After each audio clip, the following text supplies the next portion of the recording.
Bien, cuando tenemos un vaso, una sección de un vaso y tenemos esta coloración amarillenta que está representando una placa ateromatosa, vemos que poco a poco la placa ateromatosa va cerrando la luz e impidiendo el pasaje en forma normal de los glóbulos rojos. Y obviamente, si no tengo glóbulos rojos, no tengo transportador de oxígeno.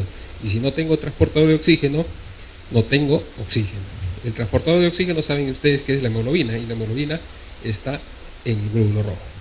Por lo tanto, ¿qué va a pasar? El aporte de oxígeno a las células va a ser deficiente. ¿Qué sucede?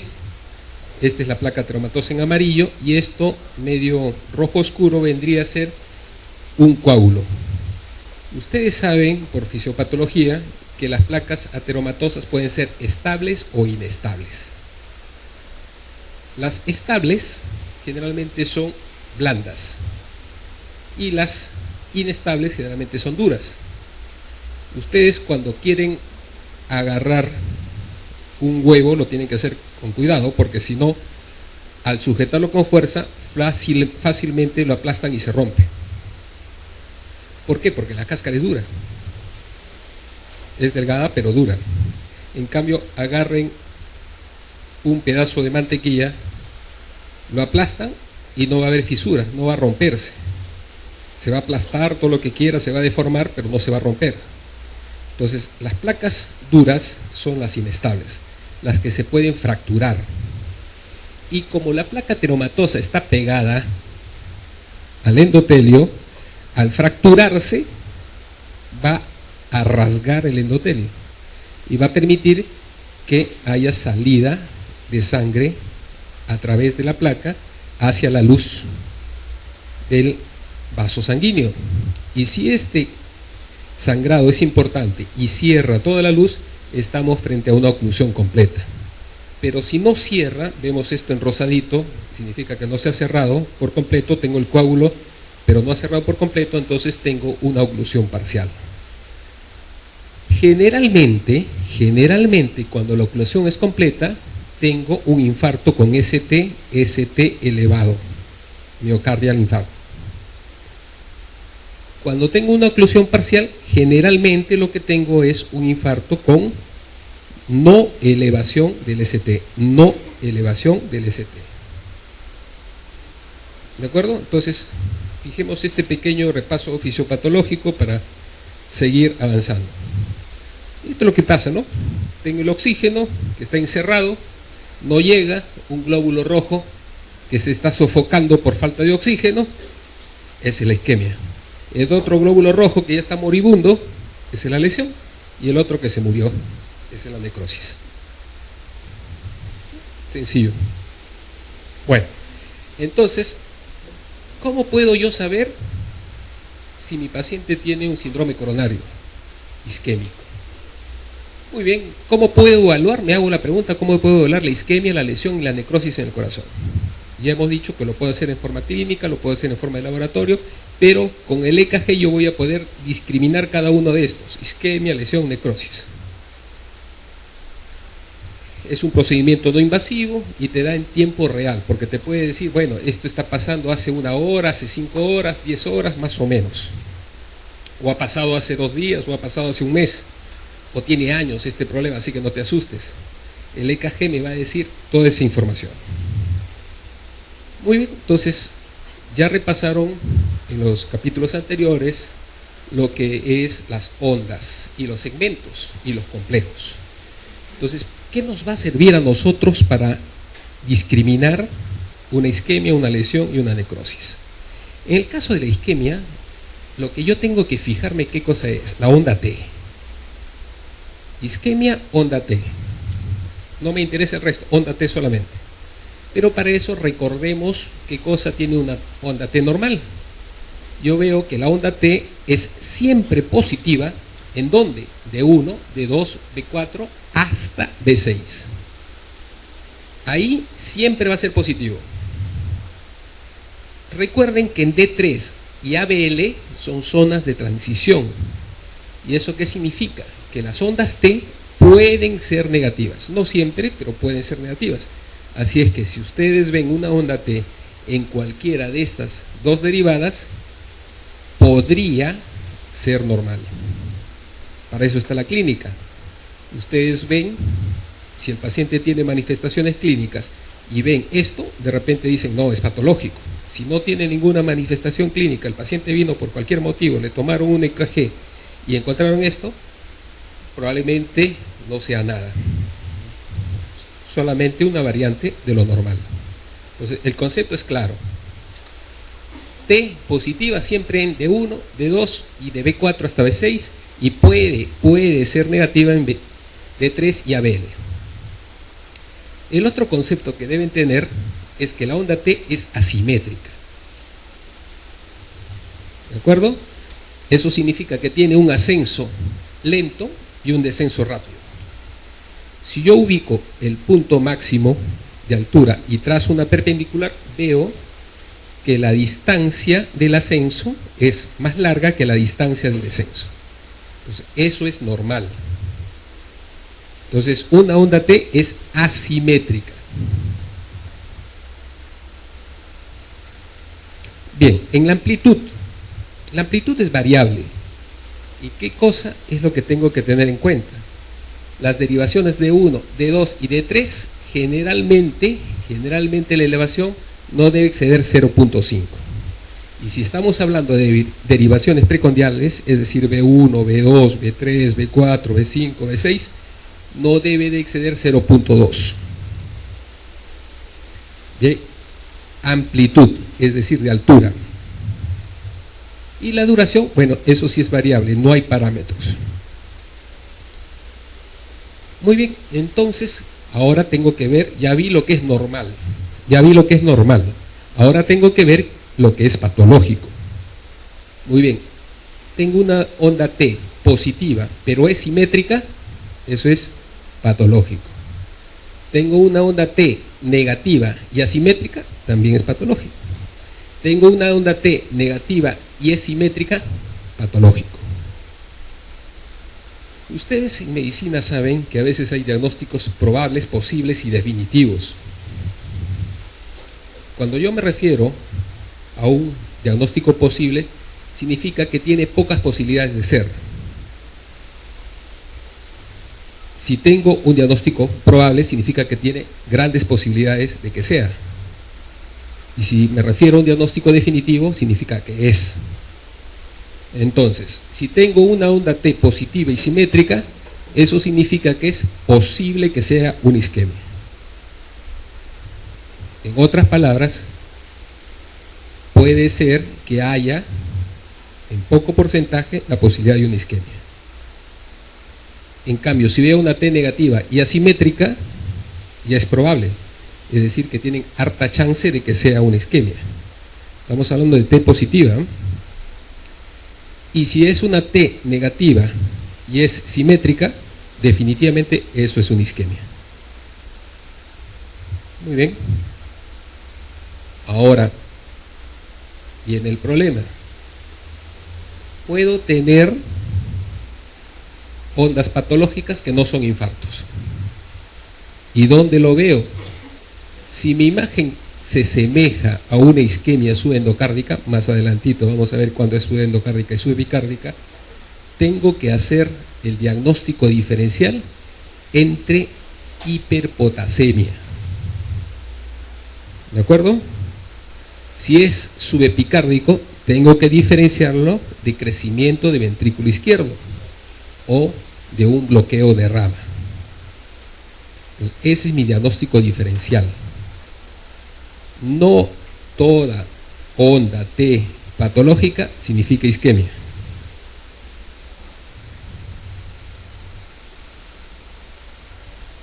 Muy bien, ahora veamos qué cosa es subendocárdica y subepicárdica.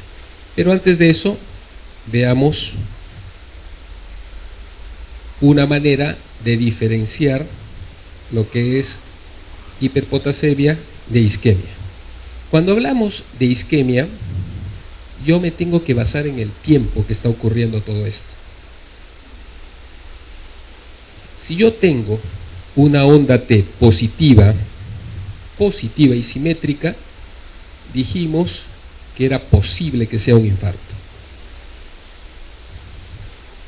Y esto es cierto, ¿por qué? Porque a pocos minutos u horas que empezó un infarto, puede elevarse la amplitud de la onda T, que ya mencionamos, 0.5 para derivaciones estándar y 0.2 para derivaciones precordiales. Acá vemos, miren, un cuadradito, dos cuadraditos, tres cuadraditos, cuatro cuadraditos, cinco cuadraditos. Está recontra elevado. Entonces tengo una onda T alta y es simétrica. Entonces tengo que ver la posibilidad de que esto sea una isquemia tempranísima, precoz, hiperaguda. Pero ¿cómo lo diferencio de la hiperpotasemia? Lo que tengo que ver es dos cosas. Uno, no solamente la onda T, sino el punto J. ¿Se acuerdan qué es el punto J? La unión del QRS con el segmento ST. Bien, miren, mi QRS y mi punto J está abajo. Y tengo la T alta y picuda. Acá también tengo, mi punto J está abajo, pero tengo una onda T alta y picuda también. ¿Cuál es la diferencia? Si yo trazo una línea entre el punto J y el punto más alto de la onda T, prácticamente es una línea recta. Pero si yo trazo un punto desde la onda, perdón, desde la punto J hasta lo más alto de la onda T, van a dar la imagen de tener una J abajo. Van a dar la imagen de una J abajo. Y eso me está indicando que,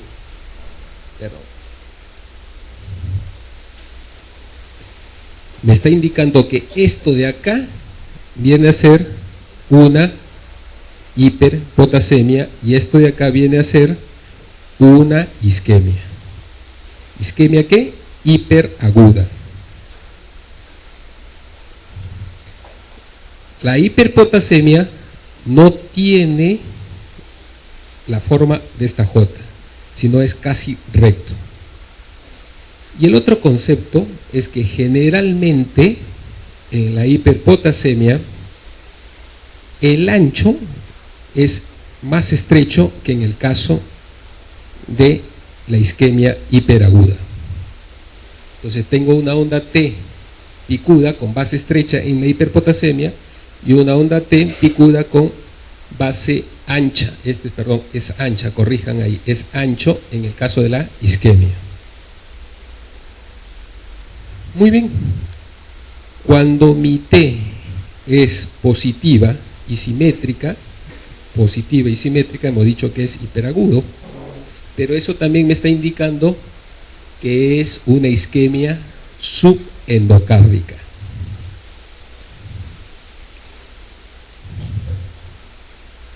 ¿Y qué cosa es una isquemia subendocárdica? Es una zona isquémica que está localizado en la parte más profunda del corazón, hacia la cavidad ventricular. Acá en morado está esa zona isquémica. Entre la isquemia y el epicardio hay tejido sano. Entonces, este tejido sano me da la onda positiva.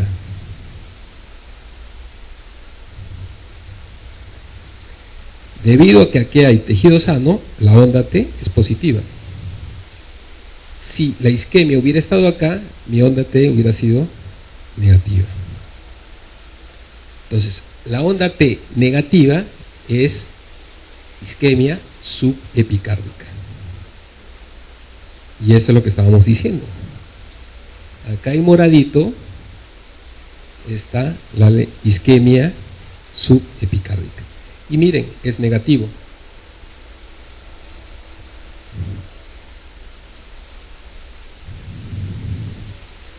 Comparen, acá es positivo, subendocárdico, y acá es negativo, subepicárdica.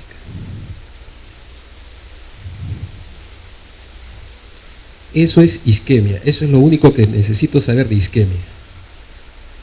¿Qué necesito saber sobre lesión? Lesión igual segmento ST. Lesión igual segmento ST. Y muy bien, tengo que saber qué es normal en el ST. Ustedes están acostumbrados a ver la línea basal. ¿Cuál es la línea basal? Por donde está asentado todas las ondas y segmentos. Esta vendría a ser la línea basal. Muy bien, y el segmento ST debe estar en la línea basal, pero existen variantes normales. Y esa variante normal, ¿qué me indica? Que en derivación de miembros, ¿cuáles son las derivaciones de miembros? De 1, de 2, de 3, ABR, ABL, ABR. Puedo tener una elevación hasta de un cuadradito. Y es normal según el contexto del paciente. Si es un paciente joven, nunca ha tenido dolor torácico, no tiene factores de riesgo, o es un adulto que no tiene factores de riesgo, le toman y tienen una evaluación, no es patológico. Si quieren estar seguros, le pedirán sus enzimas cardíacas, pero lo más probable es que no sea ningún problema, sino una variante de lo normal. En el caso de que sean derivadas precordiales, ya no es 1, sino 2, hasta 2 de variante normal. Nuevamente, eso lo tienen que evaluar en contexto clínico del paciente. No vaya a ser que de repente viene un paciente a la emergencia, dolor torácico, dislipidémico, sedentario, obeso, le ven y dicen, no, no es normal, vaya a su casa. Tienen que evaluarlo en el contexto que viene el paciente. Si es un paciente que de repente se va a operar del apéndice, le piden su riesgo quirúrgico, ven elevado esto, le hacen sus exámenes preoperatorios, ven que no hay ninguna alteración, no tiene factores de riesgo, esa es una variante de lo normal.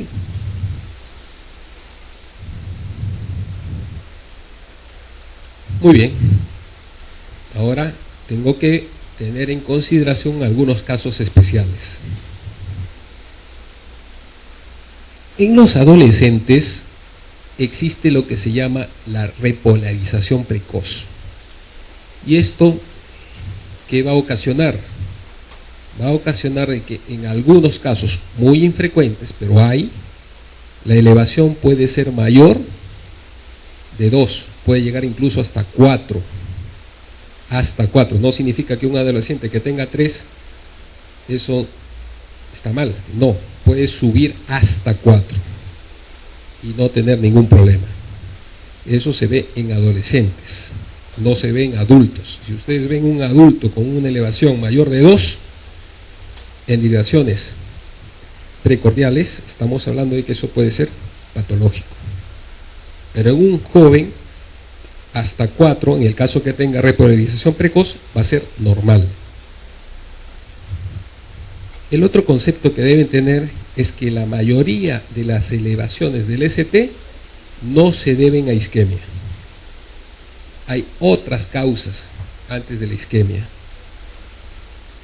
pero la isquemia, la lesión, me mata. Entonces por eso es que tengo que aprender esto. Bien, y hemos dicho que si tengo una elevación o una depresión, acá tengo depresión y acá elevación, mayor de 1 en derivaciones de miembros o mayor de 2 en precordiales, es patológico. Si es 1 en derivaciones de miembro o 2 en derivaciones precordiales, puede ser normal. ¿Está claro hasta ahora? Muy bien. Diagnósticos diferenciales. Si tengo una imagen subendocárdica y una elevación o depresión del segmento ST, puedo tener que hacer el diagnóstico diferencial con crecimiento ventricular izquierdo, o tengo que hacer el diagnóstico diferencial con bloqueo de rama. Y si la imagen semeja a una lesión subepicárdica, tengo que hacer el diagnóstico diferencial de pericarditis. Muy bien, ¿qué cosa es lesión subendocárdica? Cuando el punto J está por debajo de la línea isoeléctrica. ¿Se puede apagar esto?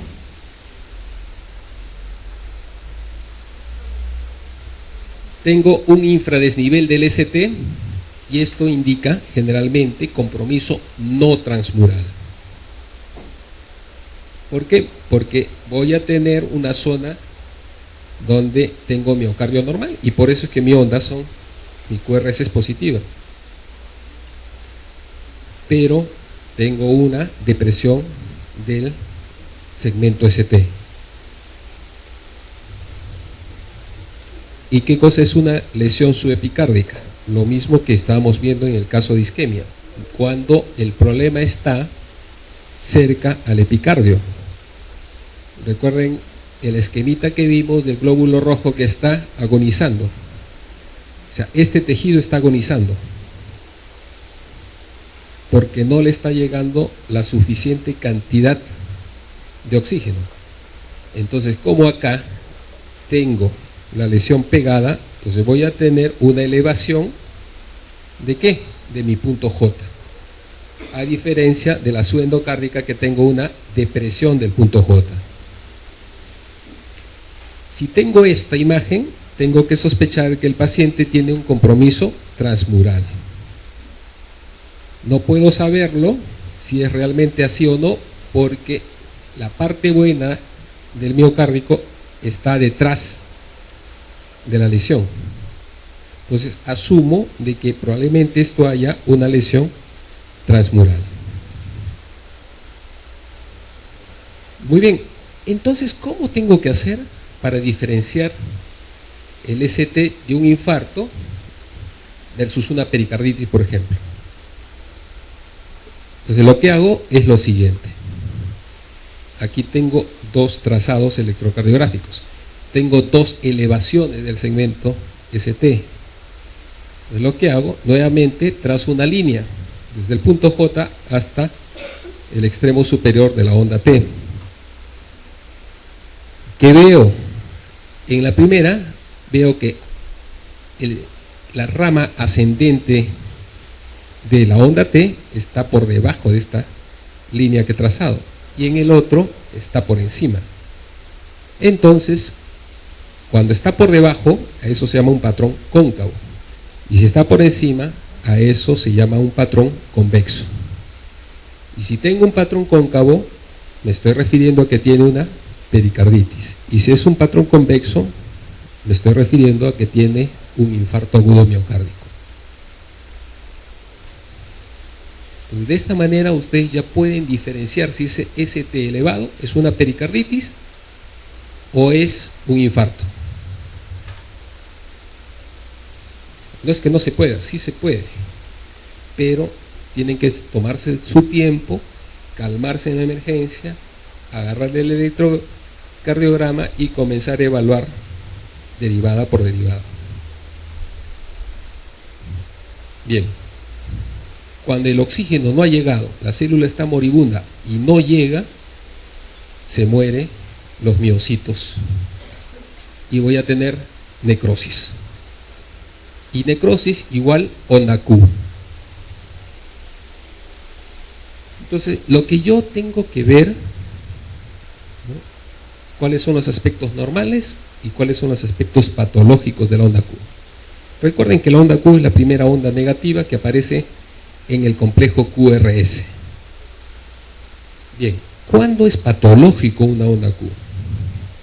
Primero, si son mayores de un cuadradito. ¿Eso qué significa? Cuando yo tengo el ancho y este ancho es mayor de un cuadradito, eso ya me puede estar indicando que es patológico. Primer punto. Segundo punto, cuando mi Q es profunda. ¿Y cuándo digo que es profunda? Cuando la distancia de la Q la comparo con la distancia del R y veo que la Q representa más del 25% del tamaño del R, entonces yo considero esa Q patológica. ¿Cuánto mide mi R? Mide 8 cuadraditos. 1, 2, 3, 4, 5, 6, 7, 8 cuadraditos y un poquito más. ¿Cuánto es mi Q? 1, 2, 3, 4, 5. ¿Cuánto es el 25% de 8? 2. Entonces mi onda Q, para que sea normal, debería de medir como máximo 2, pero está midiendo 5. Entonces esta es una onda Q patológica porque es ancha, tiene 2 cuadraditos y es profunda, tiene 5 cuadraditos. Pero esos no son los únicos signos para ver si tengo necrosis. ¿Cuál es el otro signo? A veces voy a tener muescas en la onda Q, y esas muescas se llaman empastamientos, y puedo tener empastamientos en las ondas Q, en las ramas de la onda Q, y eso me está indicando una necrosis. Ahora, ustedes conocen hasta el cansancio el aforismo de que una golondrina no hace la primavera. Una onda Q en una derivada no es suficiente para decir necrosis. Yo tengo que ver si esta onda Q se repite en algunas caras, que más adelante vamos a ver. Pero ya tienen el concepto de qué cosa es una onda Q patológica. Muy bien, las ondas Q aparecen cuando el infarto es por lo menos de 3 a 4 centímetros de diámetro. A veces los infartos pueden ser menores y no aparecer la onda Q en ese momento. Entonces, mínimo debe haber de 3 a 4 centímetros de diámetro de lesión. Y debe de tener un espesor, ese infarto, entre 5 a 7 milímetros. Y por lo menos debe involucrar más o menos el 50% del espesor transmural. ¿Qué es esto? Esta es una pequeña zona de necrosis que está en la parte endocárdica. Como es pequeña, la imagen va a ser similar a una onda normal. ¿Y por qué? Porque voy a tener tejido sano antes de llegar a esta necrosis. Entonces la imagen me va a dar el aspecto normal. Cuando esta necrosis crece, ya empieza a aparecer la onda Q y voy a tener de repente una Q relativamente pequeña con respecto a la R. Si abarca los 2/3 del grosor, ya es algo más importante, la Q va a ser más profunda. Ya no va a ser una Q pequeña, sino una Q profunda, y lo mismo va a pasar con la nomenclatura. Si es pequeña se escribe con minúscula y si es grande o profunda se escribe con mayúscula. Y por último, cuando el infarto o la necrosis ha abarcado todo el espesor, a eso le llamamos transmural, voy a tener prácticamente solamente una onda Q, que es llamada QS. No va a haber R ni va a haber S.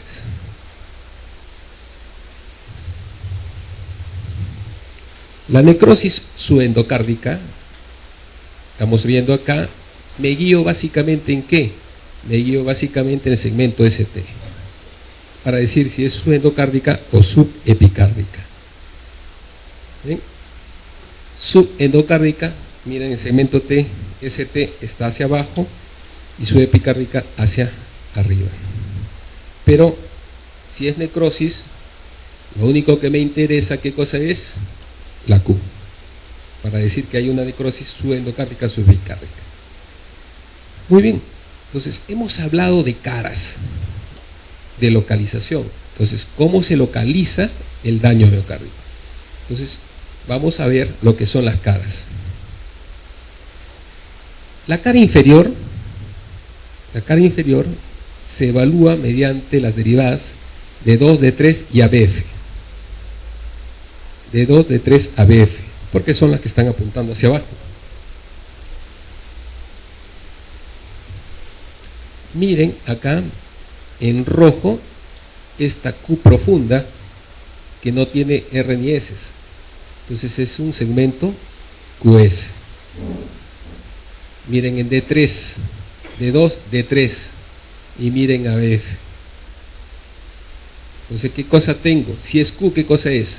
Necrosis. Estamos hablando de una necrosis de cara inferior. Pero también, si ustedes fíjense acá cómo está la onda T, negativa, negativa. O sea, tengo una isquemia en cara inferior y una necrosis en cara inferior.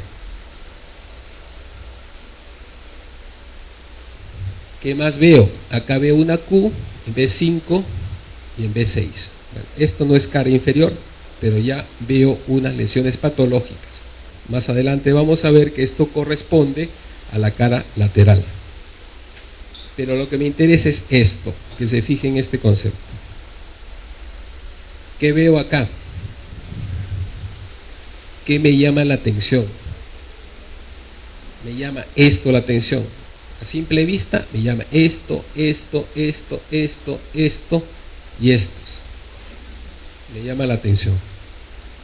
Entonces, en este que me llama la atención, ¿qué cosa estoy viendo? Que tengo una gran elevación del segmento ST. Miren cómo está el punto J y el segmento ST, lo mismo acá. Y si estamos diciendo que es cara inferior, ¿qué cosa tengo que ver? ABF. Miren, si es elevación del segmento ST, ¿qué estamos hablando? De una isquemia, lesión o necrosis. ST, ¿qué cosa es? Lesión. Lesión en cara inferior. ¿Sí? Ahora, miren acá. Estos son depresiones del segmento ST. Ahorita no lo vamos a ver, porque lo que estamos viendo es cara inferior. Más adelante vamos a ver que esto corresponde a la cara anteroseptal. Pero quedémonos con este concepto de D2, D3 y ABF. Miren, la cara septal. ¿Dónde está la cara septal? Obviamente en el septo. Si yo hago un corte axial a una persona a nivel del corazón, mira, acá está el corazón, el tórax, a la altura del esternón, hacia abajo están los pies, hago un corte y lo miro de arriba hacia abajo. Acá están los electrodos para las derivaciones precordiales. Muy bien, entonces yo tengo que ver de todas estas derivadas cuáles son las que mejor ven la cara septal. B1, B2. Esas son las que mejor ven lo que es la cara septal. Pero me dirán ustedes, pero acá, doctor, tiene usted tejido sano que corresponde al ventrículo derecho. Recuerden que el grosor del ventrículo derecho no es tan importante. Entonces me permite ver el tabique, me permite ver el septum, ¿no? Septum o tabique interventricular. Muy bien, entonces, si yo tengo acá un problema, miren cómo mi onda Q, no hay R y S, o sea el segmento QS, se ve en B1 y B2, porque estoy viendo de frente, B1 y B2, el resto está normal.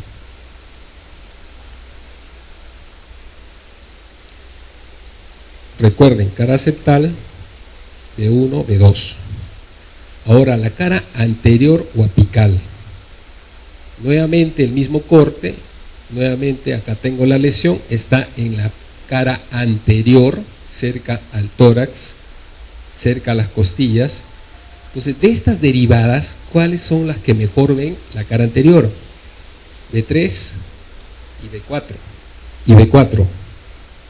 Algunas veces, si esto se extendiera un poco más, ¿no?, puede verse hasta B5, pero generalmente yo tengo que ver en B3 y B4. o en algunas otras ocasiones, si esto se extiende hasta acá, puede ser B2, pero lo principal es B3 y B4. Entonces, si yo tengo mi problema en la cara anterior o apical, entonces voy a ver que el QS se va a ver en B3 y B4. Entonces, miren el trazado. Bueno, acá ya está señalado, pero ¿qué cosa estoy viendo? Elevación ¿de qué? Del segmento ST en B2, B3 y B4. ¿Qué cara es? Cara anterior o apical. Muy bien. Ahora, la combinación de ambas, el septum más la cara anterior, que se llama cara anteroseptal o anteroapical, como quieran llamarlo. Ya hemos dicho que el anterior corresponde a B1, B2 y B3 a veces, y la septal B3 y B4. Entonces, la cara anteroseptal viene a ser la suma de B1, B2, B3 y B4. B1, B2, B3 y B4. A veces puede ser B5 también, dependiendo del tamaño. Entonces miren cómo acá el QS está en B1, B2, B3 y acá ya empieza a normalizarse. Cara anteroseptal, miren, B1, B2, B3, B4 y a B5 no hay. Hasta B4. Muy bien. Y por último tengo la cara anterior extensa, que no solamente está ocupando la región apical septal, sino un poco de las laterales también. La cara anterior extensa. Entonces, ¿qué ve? B1, B2, ya hemos dicho que ve el septum. B3 y B4, hemos dicho que ve la cara anterior. B5, B6 ven las caras laterales. Entonces esto de acá ya es un anterior extenso, o sea, prácticamente en todas las derivadas precordiales voy a tener el problema, en este caso el QS. Ahora veamos la cara lateral que hemos estado mencionando cuando hemos estado hablando de infarto anterior extenso. ¿Cuáles son? La lateral, hacia un lado tengo las derivaciones estándar y quienes me van a dar el visto para decir que esto tiene un problema en cara lateral, es ABL y D1. ¿De acuerdo? A esto también le llaman en algunos libros cara lateral alta. Y si yo me fijo en precordiales, las precordiales que me van a dar la cara lateral alta, como acabamos de decir cuando estuvimos hablando de extenso, es B5 y B6. En algunos libros lo pueden encontrar como lateral bajo. Si yo tengo ABL, D1, B5 y B6, le llaman lateral solamente. Si solamente tienen ABL y D1, lateral alto. Y si es solamente tienen B5, B6, lateral bajo.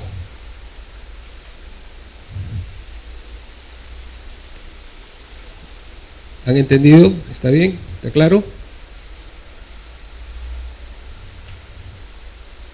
Acá tengo la lesión. Veamos este trazado. ¿Qué me llama la atención en este trazado? Si estamos hablando de cara lateral, ¿qué hemos dicho que tengo que buscar? D1, ABL, D5 y D6. Y miren, elevación del segmento ST, D1 y ABL. Y miren qué cosa hay en B5 y B6. Acá hay una depresión y acá hay una elevación. Entonces este paciente tiene un compromiso en cara lateral tanto alta como baja.